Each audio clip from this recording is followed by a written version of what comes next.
para essa hora muito especial que nós vamos ter agora com a Juliane Vicente, com a Ju, tá? Vou tomar liberdade para chamar a Juliane Ju.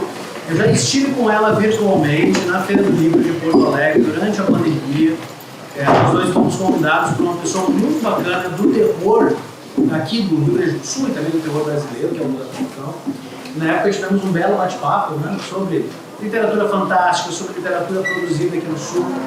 E o que nós teremos nos próximos 50 minutos é uma conversa muito no espírito, né, desse painel maravilhoso que nós tivemos anteriormente, para que a gente possa pensar junto a respeito de cultura, a respeito de experiência de leitura e a respeito de um tipo de percepção e de sentimento que é comum a todos nós, que talvez seja, já invocando um nome muito importante da literatura de terror e horror, a experiência mais poderosa que nós, seres humanos, podemos vivenciar, que é o medo.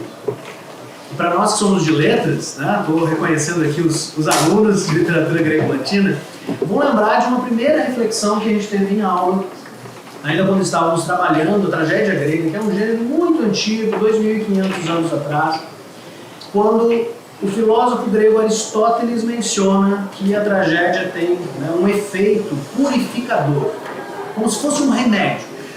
E esse remédio, essa catarse, ela tem a ver com dois sentimentos primordiais. Compaixão, a tragédia possibilita que diante, né, de um arco dramático de um personagem, nós sintamos compaixão e piedade por esse personagem, mas também, primordialmente, medo. Medo de que o destino de um personagem trágico seja o mesmo o nosso.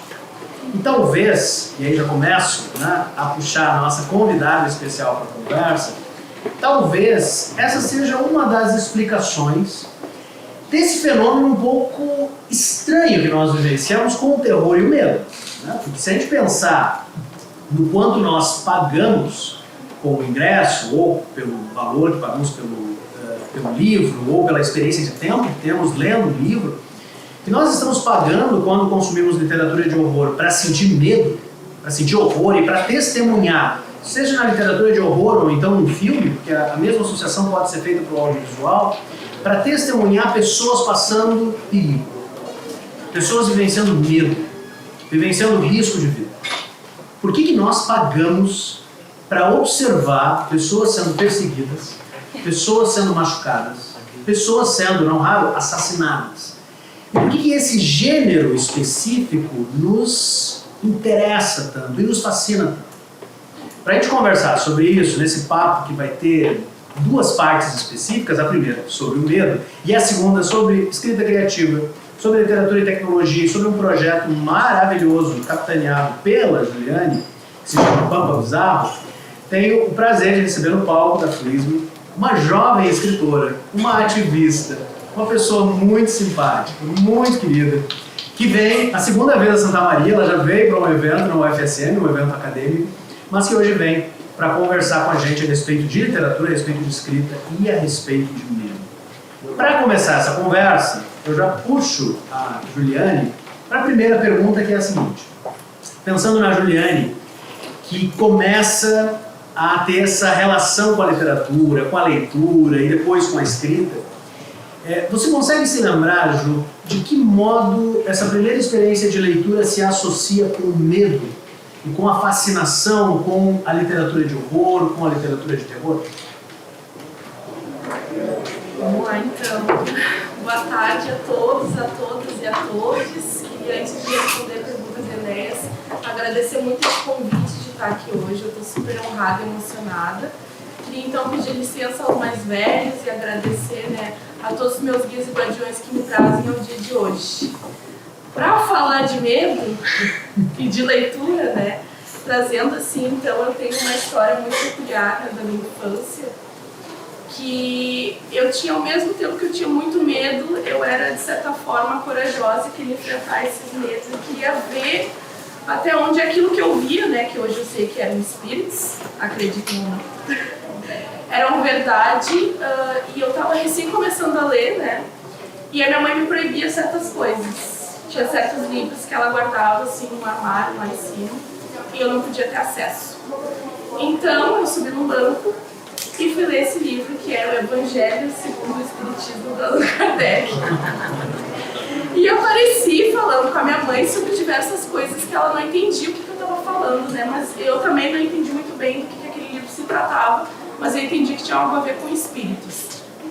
Então esse meu medo daquilo que eu via, que hoje eu compreendo muito melhor como uma pessoa, né, de uma matriz africana, que segue uma tradição, naquela época eu não entendi o que aquilo significava, mas eu vi uma criança, e essa criança me causava medo e curiosidade. E eu acho que essa primeira experiência com esse outro, com essa coisa do inexplicável, se isso é real, se isso não é real, né, que até hoje não sei, me levou a querer entender o que aquilo significava e se havia outras maneiras, né, de ter acesso a histórias como aquela que, obviamente, fossem para minha idade, porque Evangelho segundo o Espiritismo não era para minha idade, definitivamente. Então, assim, começou muito por aí, né, desse desejo de entender o mundo, esse desejo de compreender coisas que eu não sabia se eram reais, se não eram reais, de viver numa casa que foi uma casa que já foi um território ocupado por um banco, que também foi um território de histórias de roubo, de apropriação de terras. Eu era uma criança que cavava o pátio e achava moedas, então eu imaginava que ali tinha uma pessoa que perdeu um tesouro. Então toda aquela imaginação que eu tinha na minha infância e essa curiosidade me levou a explorar cada vez mais, né, esse medo, esse assombro, essa curiosidade, e acabou me formando, né, então, primeiro como professora, né, acho que até escritora antes de professora, porque já rimava, já fazia poesia, então me levou a esse lugar que hoje eu ainda ocupo. Pensando nessa primeira experiência, a tua primeira escrita, sendo em poesia ou em prosa, ela serve para lidar um pouco com esses medos? Além disso, né, quando a gente revisita a nossa própria formação, né, como leitores e como espectadores, das duas, uma com algumas variações. Ou nós descobrimos o terror no cinema, nos filmes, na sessão da tarde, ou então naqueles filmes, né, mais no meio da noite. Então vamos para a literatura ou o oposto. Ou a gente descobre, né, em quadrinhos, na literatura, e vamos buscar no cinema. Até que ponto esse entrecruzamento, né, de ficção de horror na literatura e no cinema também faz parte desse primeiro movimento como escritora, ou ele só surge depois no teu percurso? Não, ele também é concomitante, sim, porque eu também, né, era de uma família que me proibia de assistir filmes de terror, porque chamava coisas ruins pra dentro de casa. Então, era justamente o que eu queria assistir, óbvio, né? Então, isso também fazia parte, assim, eu adorava aquele filme bem slasher, assim, tal, Pânico, toda a minha infância foi isso daí. Então, isso também colaborou, né, para construir, né, o meu imaginário, né, esse meu olhar para esse terror, para esse horror, também foi muito construído pelo audiovisual, porque eu também tinha acesso apenas ao que tinha na biblioteca da escola. E na escola que eu estudei, pelo menos, era separado a literatura infantil, que não tinha absolutamente nada de horror, né, e a que era já para os mais velhos. Então, às vezes, eu conseguia até se copiar algum livro dos mais velhos, tipo Frankenstein, que não era copiado por minha idade, mas eu li. Mas, normalmente, eu não tinha acesso a essas leituras. Mas, com relação ao filme, era mais fácil, porque eu poderia ficar acordada até de madrugada, escondida, e assistir um filme de terror. Então, sim, tem bastante a ver o audiovisual. E acho que isso até se reflete na maneira que eu construo as minhas narrativas. Né? Eu considero assim, que eu exploro bastante as sensações, a sinestesia. Tem um pouco assim da questão de construir uma imagem naquilo que eu estou narrando, que certamente na minha mente de escritora vem a imagem talvez antes do que pensar em como eu vou construir isso dentro do texto. A imagem ela vem primeiro. Tu trouxeste para nós alguns exemplares de textos, de contos. Nos fala um pouco desses 4 livros, dessas 4 publicações. Vou começar com esse aqui então, que é o Lovecraft Reimaginado. Esse aqui foi uma antologia que eu organizei em 2020 ela é uma antologia que foi uma proposta, né, que os autores da editora Diário Macabro fizeram para a gente escrever releituras de contos do Lovecraft, né, que era aniversário de morte dele. Ou de nascimento. Morte. De morte do Lovecraft. Então, eu me joguei para ser organizadora da antologia e acabei fazendo a releitura de o chamado de Cthulhu, que é o primeiro conto que abre a antologia. Foi um grande desafio para mim, porque eu tive que, né, ler bastante da obra de Lovecraft como organizadora. Então, cada conto que foi adaptado, ou feito uma releitura, feito uma reescrita ou uma história alternativa, eu e a outra organizadora, que foi a Júlia do Passo Ramalho, a gente lia o conto original e depois lia a versão que os outros autores fizeram. E aí isso me ajudou bastante assim, a escrever o conto que abre a antologia, que é esse baseado no chamado do Cthulhu, ou Chuchu, ou enfim, como vocês queiram nomear, porque me deu assim, uma dimensão, né, da construção narrativa do Lovecraft e aquilo que eu queria trazer, né, de uma forma mais atualizada do que eu enxergava como necessário para se rever, né, a obra dele. Ao mesmo tempo que esse livro, né, ele é uma homenagem, né, ele é um livro que muitos fãs gostam, ele também foi uma oportunidade, né, e eu digo assim, né, de eu poder construir uma história usando Lovecraft de tudo aquilo que ele detestava. Então, foi uma baita de uma experiência, assim, né, minha com horror. Esse livro aqui acabou sendo contemplado com o Prêmio Odisseia, né, na categoria de horror. E ele também foi finalista como antologia do ano do Prêmio Argos de Ficção Científica. Então, todos os contos, eles têm uma capa ilustrada, então ele é bem bonito esse livro. E são os últimos exemplares da primeira edição, os dois últimos, né. E esse aqui, acho que é deixa eu passar aqui. Esse aqui, que é o mais recente, é o Novo Horror, né, que foi produzido pela editora Grifo, que foram convidados diversos autores do Brasil para escrever releituras, para escrever contos de horror que fossem baseados em algum filme, né, desse movimento que se colocou como Novo Horror, que seriam esses novos filmes que vão estar tratando de temas como a violência contra a mulher, como tratando sobre questões raciais, questões de identidade, trazendo esse novo olhar para o horror. Então, eu escrevi para essa antologia um conto inspirado, né, a partir do filme Corra, e aqui eu trago muito da minha experiência enquanto uma mulher estrangeira que morou na Inglaterra, né. Então, eu fiz uma releitura que se chama Quebra-Cabeça.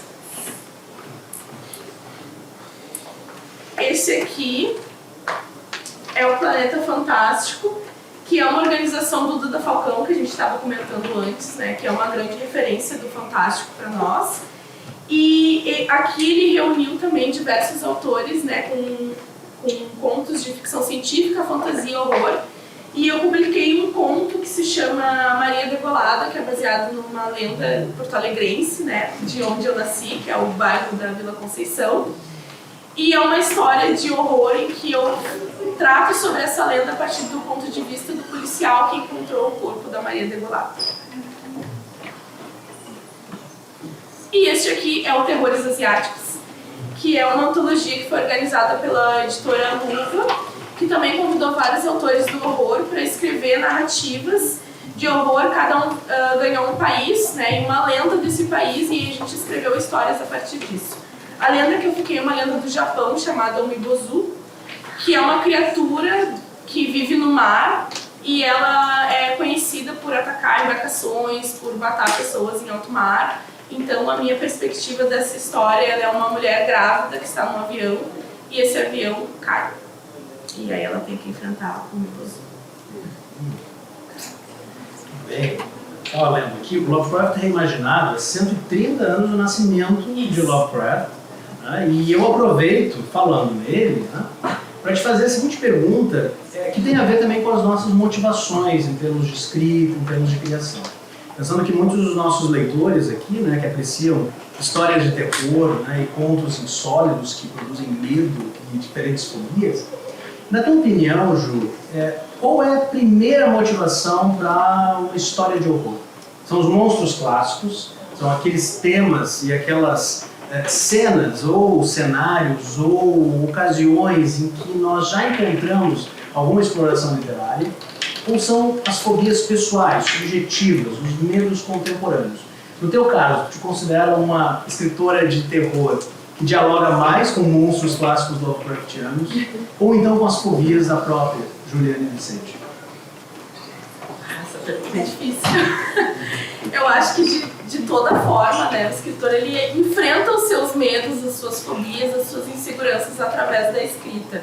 E eu acho que talvez eu utilizo, né, esses medos que são meus, tanto os que são inerentes a nós enquanto pessoas, né, por exemplo, o medo do fogo, né, o medo de tu ouvir uma tempestade, tu sentir aquele pavor, quanto aqueles medos que são adquiridos, né, são esses medos causados por problemas sociais, como andar sozinha na rua à noite, sendo uma mulher, como estar num outro país, sendo uma mulher estrangeira.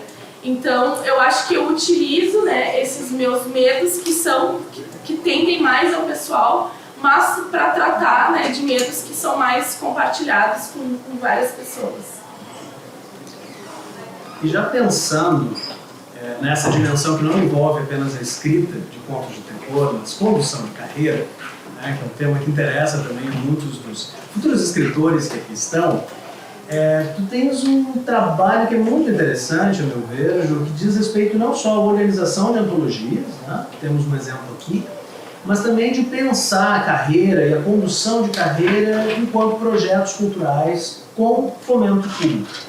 Gostaria que tu agora falasse um pouco para nós a respeito de como que a gente pode, né, especialmente para os jovens autores que estão começando a se inserir no mercado, como pensar a publicação independente, como pensar a publicação com patrimônio ou então com investimento público e também como, pouco a pouco, começar a dialogar com as editoras e com os editores, uma vez que todas essas dimensões estão contempladas aqui, né, nesses primeiros esforços e nessas primeiras obras publicadas. Então, vamos lá. Eu acho, assim, em primeiro lugar, era até uma conversa que eu estava tendo no carro com a Jota, né? Eu vejo que hoje, eu acho assim que a gente tem um maior acesso, né, às informações do que eu tinha na época que eu comecei a escrever.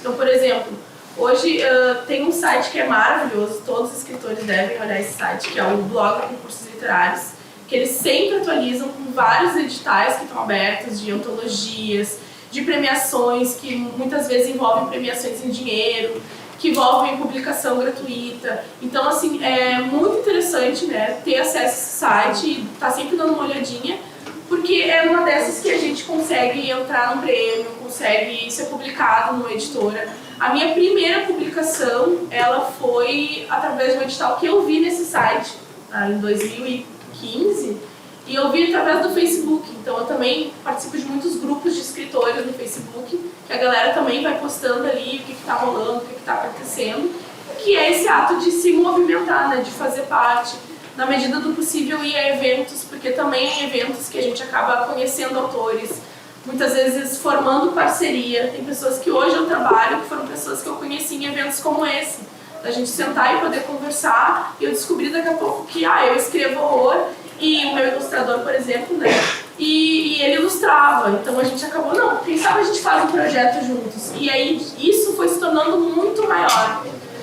E com relação a utilizar a verba pública para fazer projetos, o primeiro projeto que eu fiz realmente com incentivo, né, com incentivo público foi o Afro 21 Futurismos, que eu fiz em 2021. E foi um edital que foi de uma lei emergencial. Então, na verdade, assim, foi a minha primeira experiência. Na minha primeira experiência eu já consegui. Por quê? Porque eu fui prestando muita atenção no que o edital pedia, né? Hoje eu sou avaliadora de editais, né? Hoje os editais, os projetos que são submetidos, eu sou uma das pessoas que faz, né, esse parecer. Então, muitas vezes as pessoas têm uma ideia muito boa do projeto, que vai contemplar muita gente, que tem pessoas maravilhosas participando, mas ele não é objetivo, muitas vezes, para quem não sabe do que aquilo se trata. O que quer dizer? Nós que gostamos do horror, se a gente falar, vamos fazer um festival de cinema de horror que vai contemplar tais e tais autores convidados e tais cineastas. Às vezes vai vir um parecerista que ele é não necessariamente do audiovisual, não necessariamente ligado àquele nicho específico ou àquele gênero. Aí ele vai avaliar, ele vai querer ver o quê? Sobre o que se trata aquilo, quando vai acontecer, quantas pessoas vai atingir. Então tem vários critérios, né, quando tu vai submeter um projeto para o edital, que tu precisa ser objetivo naquilo que tu está passando, para que mesmo uma pessoa não conheça absolutamente nada sobre o gênero que tu está tratando, sobre a ideia do teu, sobre o tipo de projeto que tu quer fazer, tu possa transmitir aquilo de uma maneira clara e objetiva e que faça sentido. E foi assim com Pompa Bizarro.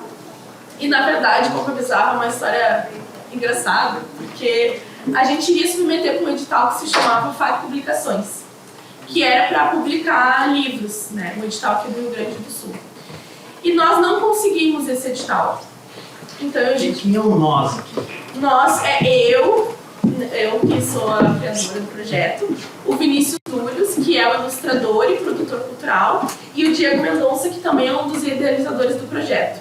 Nós sentamos nós três, né, e falamos, vamos submeter, vamos. Não conseguimos.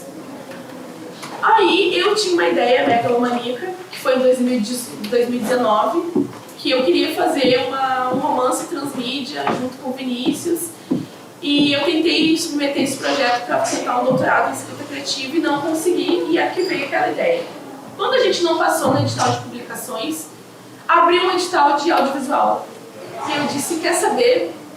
Vamos fazer um curta, vamos fazer alguma coisa transmídia e vamos tentar convencer esses pareceristas que a gente que nunca fez cinema vai fazer um curta, vai fazer uma revista, vai fazer capas para todos os contos, vai remunerar todas as pessoas justamente e de forma igualitária, vai fazer tudo aquilo que a gente foi conhecendo em outros projetos e pensando, isso aqui funciona, isso aqui não funciona, se fosse eu fazendo um projeto eu faria de tal forma.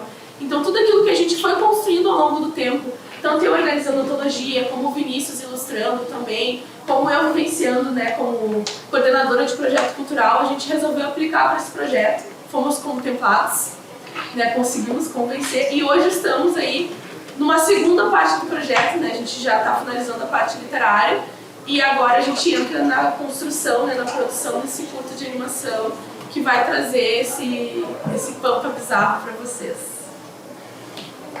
Nós já vamos escutar um pouquinho mais a respeito desse projeto, mas antes disso vamos escutar a avaliadora de projetos, né, que menciona e aconselha a todos nós a sermos bem específicos e detalhistas quando nós estamos falando a respeito de determinadas coisas. Isso me lembrou uma discussão com os alunos de literatura grega, latina e outras mídias, né, a respeito de nós professores, né, o curso de letras aqui formam professores, de nunca partirmos do princípio de que os nossos alunos saibam qualquer coisa daquilo que nós estamos falando especificamente.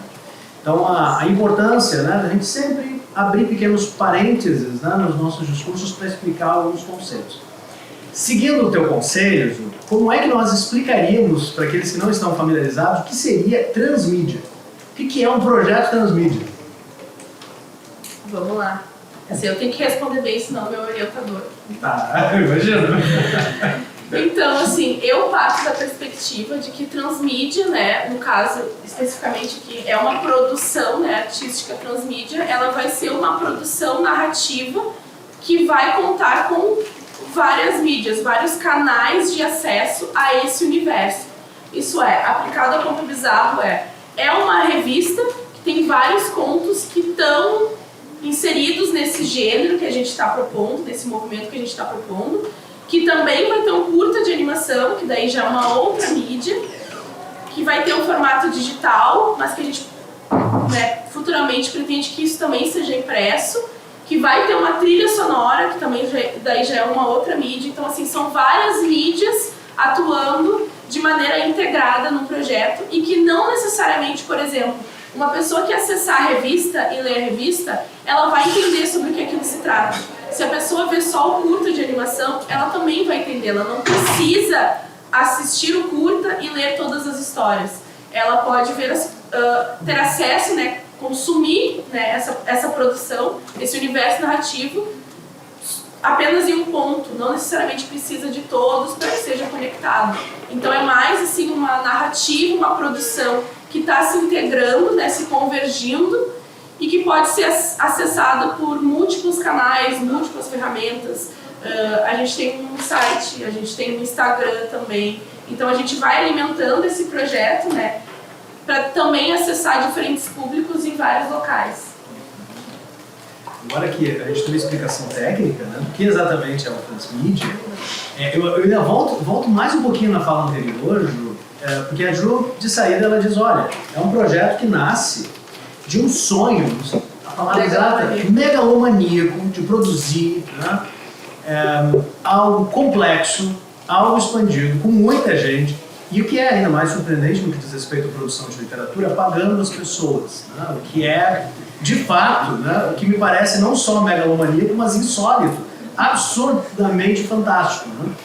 Né? Só que, de uma forma surpreendente, né, e digna de aplausos, essa é uma das razões também de convidar a Ju, né, para dividir o tempo dela conosco nessa tarde. Pampa Bizarra, até o momento, está prometendo tudo isso, inclusive pagar os autores. Então quero, agora sim, convidá-la, né, agora que a gente entendeu o conceito de transmídia, já vimos um pouco da relação dela com o horror, vamos continuar falando um pouquinho a respeito disso na reta final da nossa conversa, mas nesse momento, Ju, por gentileza, nos fale sobre Pampa Bizarro. Então vamos lá. Pampa Bizarro, então, ele surgiu, né, dessa ideia de nós, que somos escritores do fantástico, de produzir, né, de tentar construir um universo narrativo que conversasse com aquilo que a gente já estava escrevendo, né? Porque, por exemplo, eu escrevo horror, mas eu escrevo fantasia, escrevo ficção científica.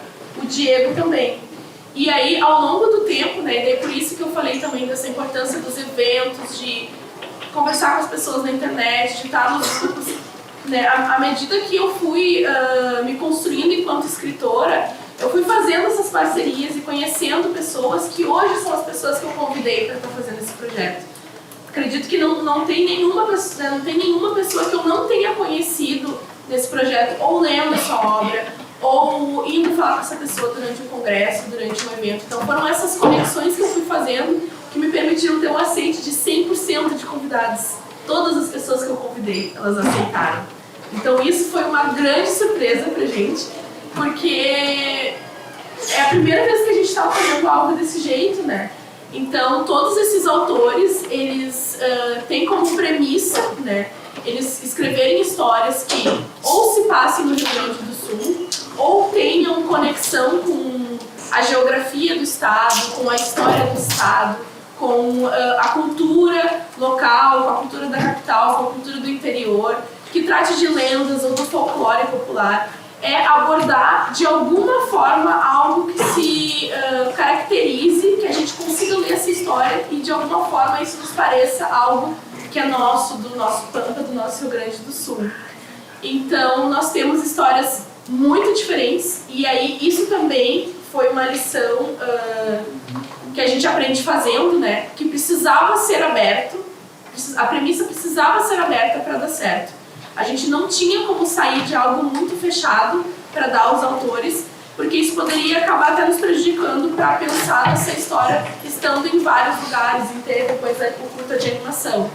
Então a gente deixou super aberto e a gente tem histórias muito diferentes. Nós temos contos, mini contos, que vão ser publicados até o final do ano de forma gratuita, tanto no nosso site como no nosso Instagram. E aí, a partir de 1º de janeiro, nós começamos a produzir o nosso curta, que vai ser todo ilustrado e animado pelo Vinícius. E mais uma lição para quem pensa em fazer projetos. As ideias são megalomaníacas, a gente quer fazer tudo e vai dar certo, com certeza. Mas é muito trabalho. É muito trabalho. Eu acho que a gente pode passar mais uma lâmina, só para a gente ter uma ideia, né, de todas as pessoas aqui envolvidas. Eu tive o prazer de ser convidado pela Ju, de fazer parte também do Pampa Bizarro, Nikellen Ritter, Gustavo Chexter, entre outros representantes, o César Alcázar, né, outros representantes do Fantástico Sulista. A gente pode passar mais uma? Aqui tem algumas capas. E aí, assim, aqui tem algumas capas, elas não estão finalizadas, não estão totalmente finalizadas ainda.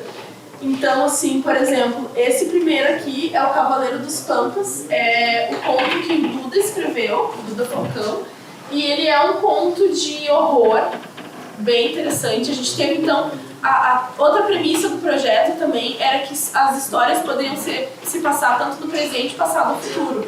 Então a gente tem algumas histórias que vão tratar de um passado, né, no Rio Grande do Sul, e outras histórias que vão projetar futuros. Então, assim, tá bem variado.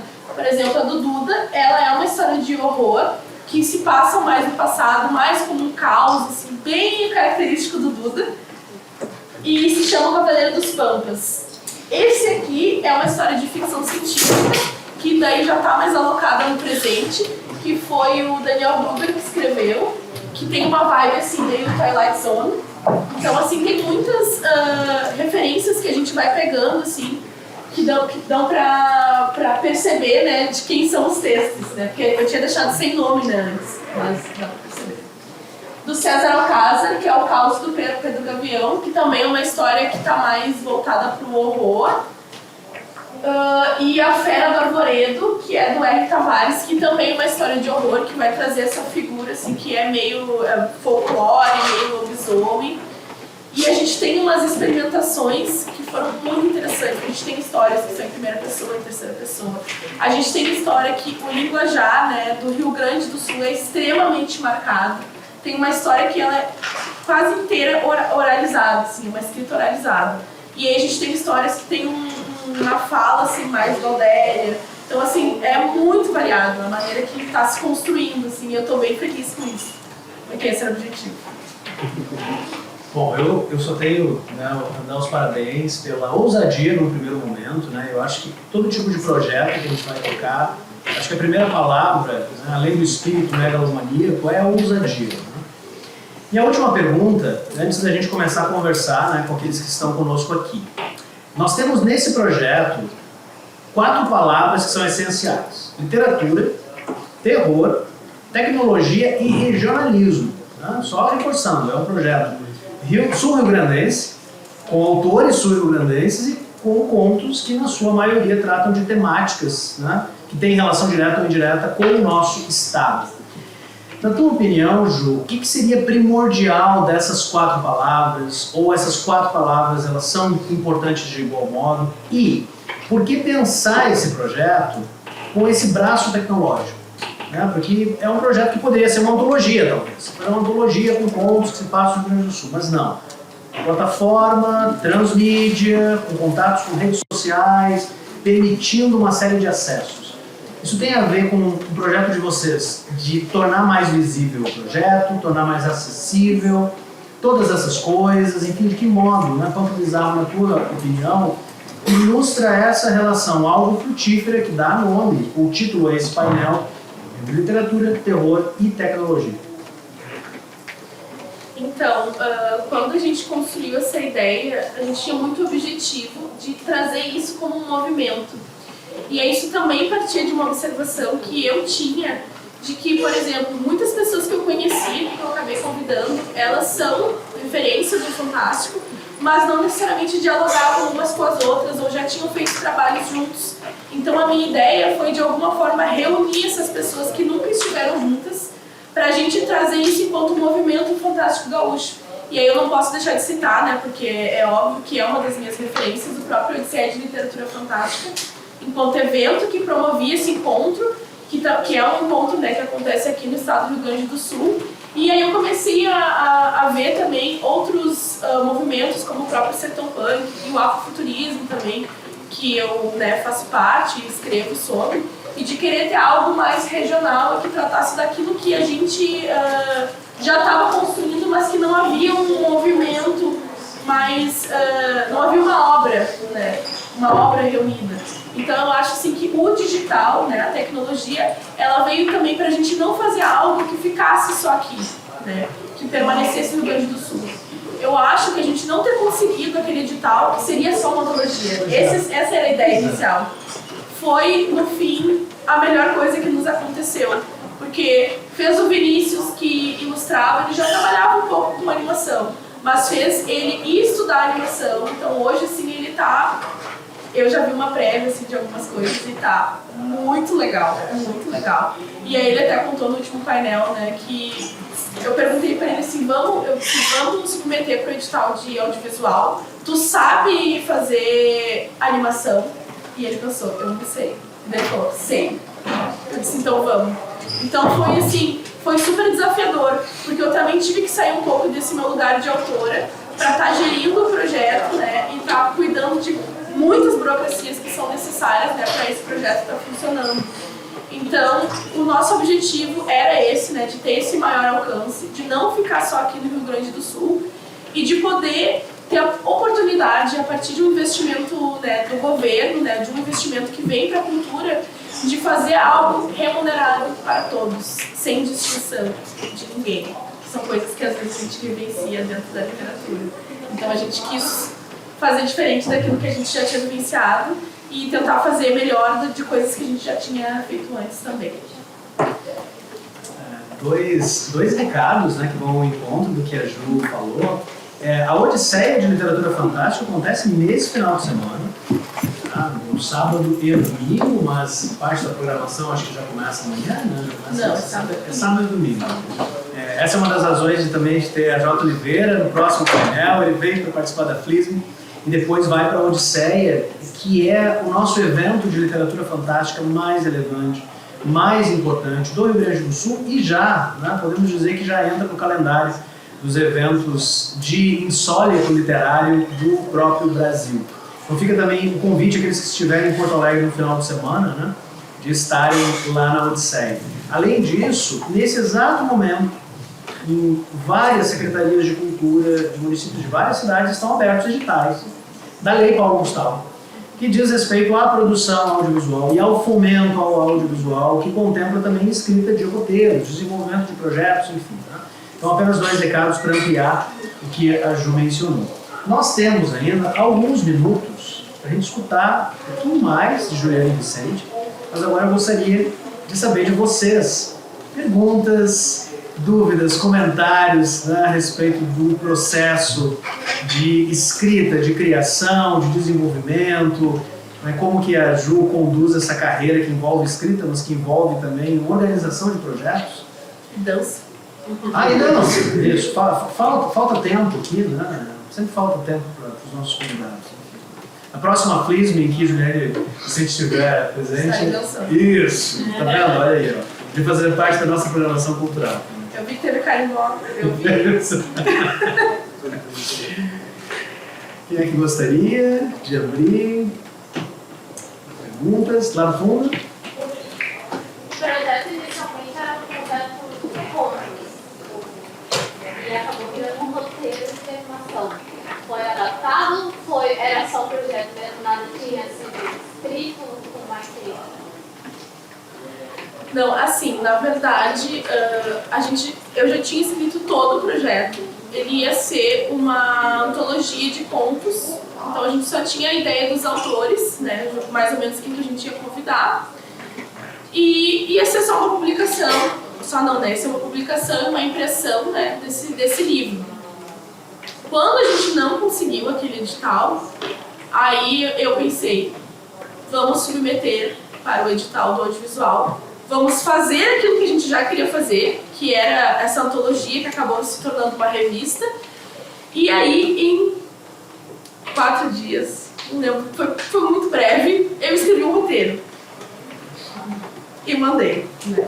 Então, hoje a gente já tem uma outra construção de roteiro, claro, né? A gente foi mais com uma ideia, assim, mas uma ideia que já tinha que estar mais ou menos estruturada de como ela seria no audiovisual. Então a gente acabou submetendo ao final, para o edital do audiovisual, essa ideia da revista, o roteiro estruturado, né, não o roteiro finalizado, e um cronograma de como a gente faria isso em 2 anos. Sendo que a gente só precisava, no caso, prometer um audiovisual. Mas a gente acabou dizendo, não, vamos usar essa oportunidade de fazer 2 coisas ao mesmo tempo. E tornar isso transmídia e que tudo, né, se converse e vá convergindo. E aí a gente também acabou prometendo, né, que eu digo prometer por quê? Porque é importante de falar isso, que tudo aquilo que a gente diz que vai fazer, no projeto cultural a gente tem que fazer. Então quando a gente pensa, né, nessa coisa do megalomaníaco, a gente tem que cuidar um pouco o nível de megalomaníaco, porque às vezes não dá tempo. Então a gente está se desdobrando em 1 milhão, porque a gente tá fazendo as capas de cada conto, as capas são animadas e elas têm trilha sonora. Então, como se fossem pequenas cenas que antecedem os contos. E elas vão ser publicadas no Instagram e no site. Então, a gente tem essa parte, e aí a gente finaliza ela agora, e aí começa a produzir o curta com um roteiro já bem mais estruturado do que aquele que a gente havia mandado no edital. É isso? E o esforço da escrita, nesse caso? A virada de chave da escrita, da linguagem da escrita? Então, a virada de chave tu diz para pensar a ideia para tornar roteiro. Então, como é que eu vou te explicar? Eu já tinha feito, né, algumas oficinas de roteiro, assim, umas coisas muito breves, e no mestrado, eu estudei audiovisual.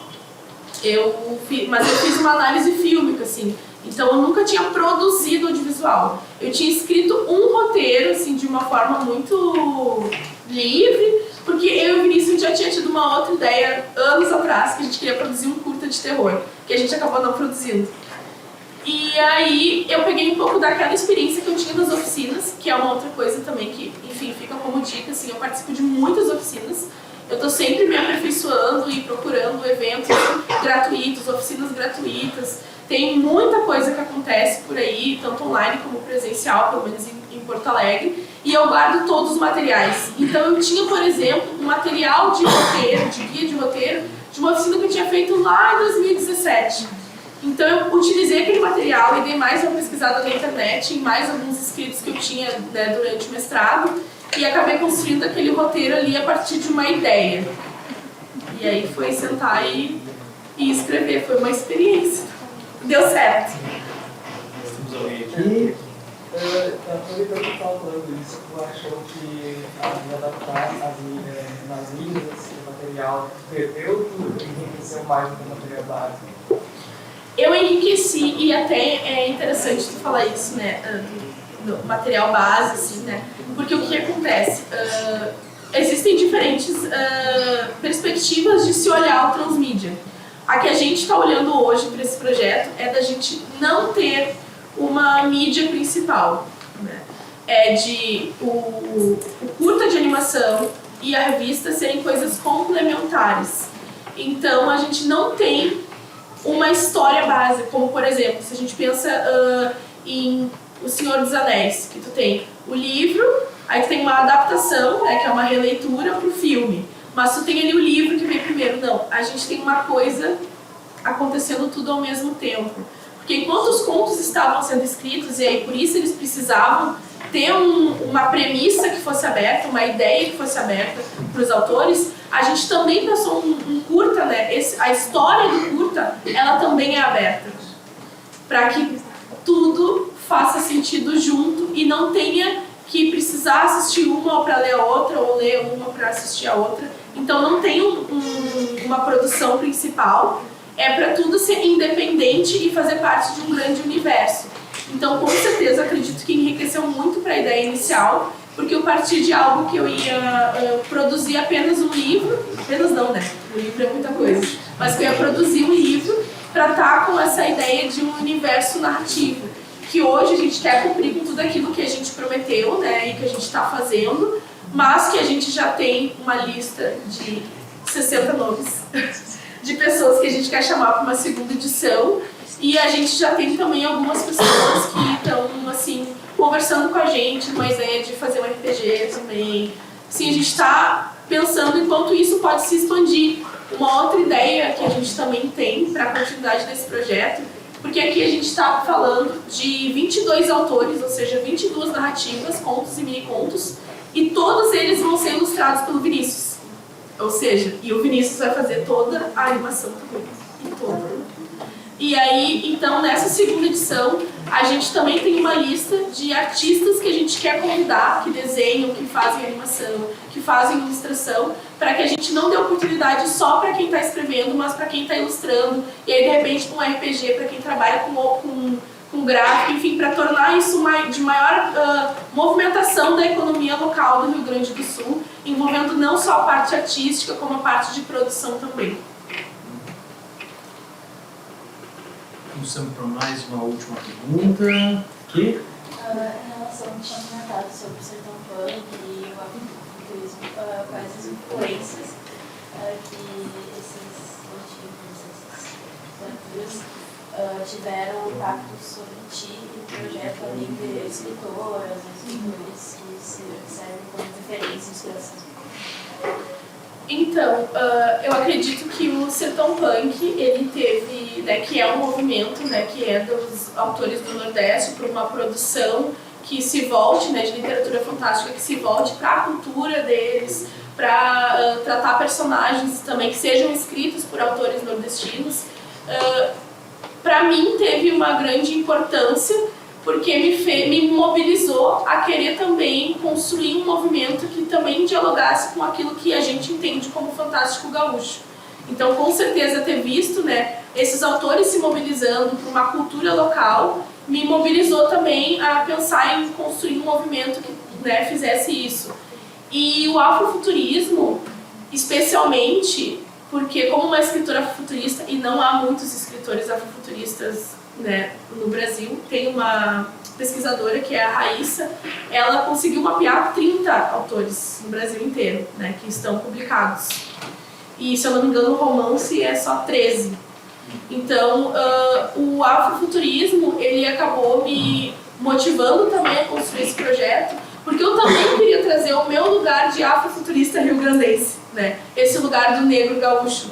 Então, é por isso também que eu trago pessoas que também não são só de Porto Alegre. Então, foi uma tentativa de tentar trazer uma diversidade, né, para esse projeto, que não fosse só em ter pessoas que, tem gente que publica aqui mais para o público juvenil, tem outros que publicam mais para o público adulto, mas também de ter, né, pessoas negras, de ter pessoas LGBT. Então, assim, essa diversidade, essa iniciativa de trazer diversidade, ela com certeza é influenciada pelo afrofuturismo e com certeza influenciada pelo Sertão Punk enquanto movimento, enquanto produção que vai valorizar algo local e que não vai, né, ser talvez uma produção que vai chamar mais dos mesmos. A gente tem aqui autores que são super referência, mas a gente também tem autores que são novos e que estão sendo revelados agora. Então, a continuidade desse projeto é também abrir, talvez, um edital para que autores que ninguém conheça, que seja a sua primeira publicação, tenham a oportunidade de publicar nessa revista e ser remunerado. Então, é isso. Eu acho que a Juliane traz, né, uma reflexão muito importante para a gente levar, né, desse painel, que diz respeito a uma substituição de mentalidade, né, daquela velha história assim, de buscarmos uma cultura global. Né? Nenhum de nós faz ideia do que a internet virou, mas eu acho que está muito, muito longe, né, de qualquer delírio ou ilusão ou sonho de uma cultura global. Eu tenho visto muitos artistas defendendo a substituição, né, de uma cultura global possível por uma cultura local, que possa produzir arte, que possa produzir cultura, que possa produzir literatura, audiovisual, o que for. Né? Nós temos uma série de exemplos locais, né, de autores, de artistas que fazem isso. A Flisme é também uma forma de a gente valorizar os nossos produtores locais. Na próxima mesa, né, no próximo painel, nós vamos ter a Jéssica Dalcin fazendo a mediação, que é a organizadora de um projeto local maravilhoso chamado Sussurros da Boca do Monte, que é uma coletânea de contos fantásticos ambientados em Santa Maria. E o sumário é o mapa da nossa cidade. Então tem um conto que se passa no centro, tem um conto que se passa em bairro de periferia, tem um conto que se passa na UFSM, tem um conto que se passa no Parque Itaimbé, outro no Teatro 13 de Maio e por aí vai. E eu acho que projetos como esse, que se assumem regionalistas e locais e localizados, servem de inspiração para todos nós. Acho que a Ju veio, né, para nos mostrar esse projeto, que eu acho maravilhoso, por aglutinar produção transmídia, economia criativa e, ao mesmo tempo, a palavra nós. Por isso que eu brinquei com ela, quem é esse nós? Porque, embora tenhamos uma escritora, uma autora, uma artista, a Ju assumiu o quanto o Pampa Bizarro é um trabalho coletivo e um trabalho de nós. Para finalizar, Ju, onde que os presentes aqui na Flisme podem te encontrar, fala um pouco das tuas redes. E eu pediria uma última dica, né, para aqueles escritores e escritoras, artistas, né, que estão aqui e que quer começar a produzir a sua arte. Que é aquele tipo de pergunta, assim, um pouco tricky, assim, para a gente finalizar a mesa, né? Enquanto qual é aquela dica principal para que a gente possa também escrever as nossas histórias e que tu aconselharia. Então vamos lá. Para me encontrar nas redes é @juliane.vicente. O Instagram do projeto é @pampabizarro. E a dica que eu posso deixar para quem escreve é, primeiro, né, não deixar os seus escritos dentro da gaveta. Já fui essa pessoa. E hoje sou uma pessoa com mais coragem, mais fortalecida para ver que há lugar para todo mundo. As coisas que a gente escreve, às vezes aquelas primeiras coisas, elas não vão ser as melhores do mundo, mas também não vão ser as piores, né? E nenhum trabalho está finalizado, mas a gente precisa botar um ponto final. E isso serve tanto para aquilo que a gente escreve enquanto literatura, como para aquilo que a gente escreve dentro da academia. É preciso ter um ponto final da tese, do TCC, da dissertação, porque senão tu vai e tu não para mais.